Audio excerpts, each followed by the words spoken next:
Si vivacizza sempre più il dibattito politico intorno alle prossime amministrative ad Agrigento. A seguito delle recenti dichiarazioni del coordinatore cittadino del PDL Renato Rametta in merito ad un'eventuale convergenza del Popolo della Libertà sulla figura del candidato sindaco espressione del movimento Epolis, Salvatore Pennica, qualora non si candidi Nicola Grillo, lo stesso Pennica afferma: non è accettabile la forma in cui tale disponibilità è stata manifestata. Epolis non accetterà mai scelte di ripiego perché il movimento è nato all'insegna della distinzione sulle qualità morali e professionali dei suoi candidati. Pennica ha anche invitato Rametta a un confronto diretto anche televisivo.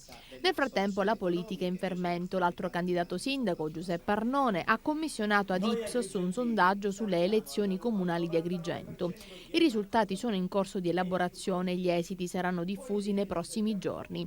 La Ipsos è la prima agenzia di sondaggi italiana, molto nota al grande pubblico televisivo perché settimanalmente è presente a Ballarò di Giovanni Floris su Rai 3 e con il suo capo Nando Pagnoncelli svolge abitualmente sondaggi per partiti politici, trasmissioni televisive Rai e Mediaset. Gli esiti del sondaggio saranno pubblicati sull'apposito sito ufficiale della Presidenza del Consiglio dei Ministri. I candidati su cui ci si confronta sono Giuseppe Arnone, candidato di una lista civica, Marco Zambuto, sindaco uscente e candidato da UDC, Angelo Capodicasa, candidato ufficiale del PD, Salvatore Iacolino, europarlamentare e candidato PDL, Roberto Di Mauro, candidato ufficiale dell'MPA e Paolo Minacori, candidato dell'Associazione Polis.